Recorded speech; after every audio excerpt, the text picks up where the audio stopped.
Salut à tous! On se retrouve pour une nouvelle vidéo et cette fois-ci nous allons parler du soleil en scorpion.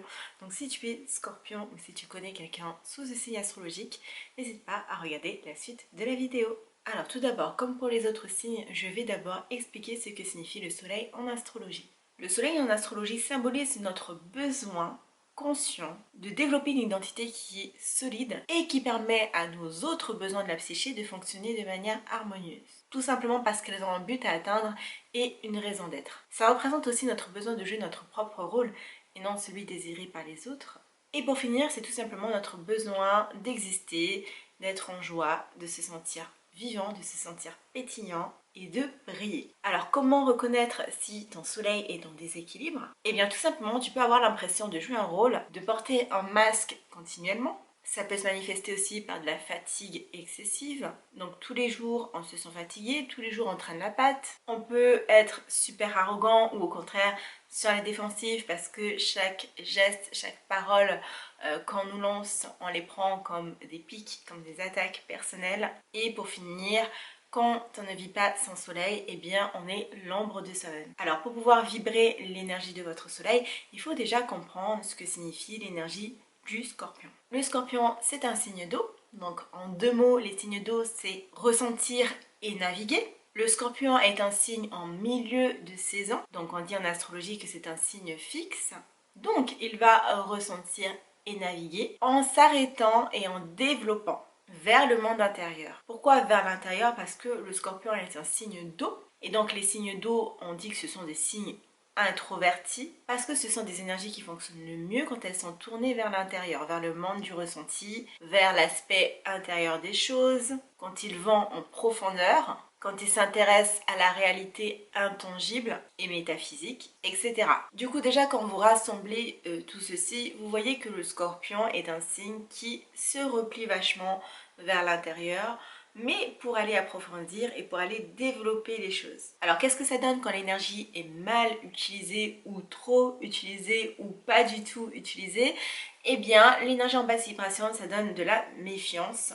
Ça peut donner aussi de l'autodestruction, de la manipulation, de la paranoïa ou encore du sadisme. Le scorpion, quand justement il atteint les profondeurs, il faut qu'il arrive justement à remonter à la surface avec les réponses dont il a besoin. Parce que sinon, ce qui va se passer, c'est qu'il va tourner en rond dans son bocal, il va tourner en boucle, il va se ressasser les situations du passé, il va éprouver du ressentiment vers des personnes, et en fait, ça devient de la torture mentale et émotionnelle. Donc le but de l'énergie, c'est effectivement d'aller analyser ce qui va mal, d'aller analyser les parts d'ombre, mais aussi les parts de lumière, et il faut en tirer quelque chose de tout ça, de toutes ces recherches. Il faut en revenir plus fort qu'avant, parce que justement, on est allé chercher, on est allé analyser les événements, les situations, on a compris les émotions, on met des mots sur les émotions qu'on a vécues, etc.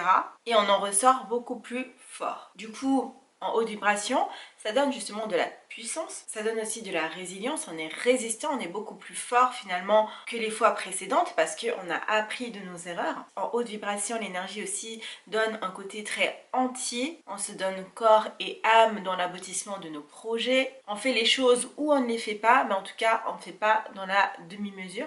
On arrive à avoir un impact et enfin on est doté d'un pouvoir de séduction incroyable, d'où le fait que ça peut devenir de la manipulation en basse vibration. Mais en haute vibration, on est capable de faire ressentir les choses aux gens. On a de la bouteille, on a du vécu, on est connecté à notre intuition et à nos instincts et les gens le ressentent. On dégage en fait quelque chose de très magnétique.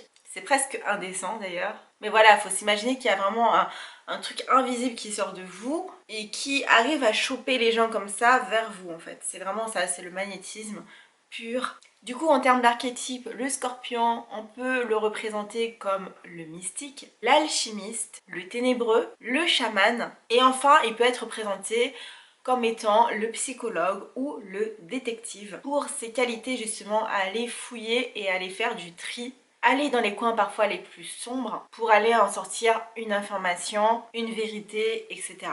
Du coup, en termes de conseils et de tips que je peux vous conseiller les scorpions pour connecter à votre énergie, en premier lieu, ça va être de reconnecter avec votre intuition. Pour cela, vous avez des milliers de façons de faire. Vous pouvez utiliser par exemple l'écriture pour faire du journaling par exemple, pour mettre vos états de conscience, vos pensées, etc. à l'écrit. Ça va dégager justement votre mental et vous allez vous sentir beaucoup plus apaisé. Donc ça, c'est plus pour aller décharger en fait les émotions qui sont stockées en vous. Mais autrement, pour connecter à votre intuition, vous pouvez utiliser l'écriture automatique. Vous pouvez laisser parler les voix à l'intérieur de vous et écrire tout ce qui vous vient en tête. Vous pouvez aussi utiliser des médiums pour connecter à votre intuition, donc par exemple les cartes de tarot, les cartes d'oracle. Tout cela va vous permettre de faire marcher un peu plus votre intuition et ça va permettre d'aiguiser encore plus votre petit radar. De ce fait, quand vous allez faire de nouvelles rencontres, etc., vous serez plus à l'aise en fait à connecter aux énergies de la personne et de sonder un peu, voir si c'est une personne qui est bonne pour vous, enfin qui a l'air en tout cas bonne pour vous. Est-ce que c'est une personne où vous dites qu'il y a un truc qui va pas? Tout ça, ça va vous permettre de gagner du temps dans vos rapports relationnels pour justement éviter d'être tout le temps dans la méfiance, donc d'être tout le temps dans la basse vibration de votre énergie et laisser la chance à d'autres personnes qui sont bien attentionnées de rentrer en contact avec vous. Deuxièmement, si vous avez des schémas de pensée récurrents qui vous bloquent ou qui vous font du mal, il faut tenter par tous les moyens d'aller sonder votre inconscient, donc la partie cachée de l'iceberg, pour tenter de comprendre ce dont vous avez véritablement besoin. Donc vous pouvez utiliser des méthodes comme l'auto-analyse, vous pouvez utiliser la méditation, vous pouvez aussi faire appel à des professionnels via l'hypnose, la psychologie et la thérapie si guérison il y a besoin. Un troisième conseil, ça va être de trouver des sujets qui vous passionnent profondément. Des sujets qui vous donnent envie de creuser, de déconstruire, de trier, de jauger, de vous dépasser. Vraiment, osez. Osez aussi vous nourrir socialement et intellectuellement sur des sujets tabous et entrer en relation justement avec des personnes qui osent aborder ces sujets-là. Ça peut faire peur sur l'instant, mais croyez-moi, ça va vous ouvrir votre état d'esprit, votre champ de vision et vos capacités à réceptionner et à donner de l'énergie. Vous avez vraiment l'énergie parfaite qui peut justement aller attaquer ce genre de sujet, y apporter votre petite sauce à vous et faire évoluer les mentalités. Et voilà les scorpions, cette vidéo est terminée pour aujourd'hui. Demain, on se retrouve avec le soleil en scorpion de Ryan Gosling. Alors n'hésitez pas à vous abonner à la chaîne pour ne rien louper. En tout cas, je vous souhaite une bonne journée ou une bonne soirée et je vous dis à demain. Ciao, ciao!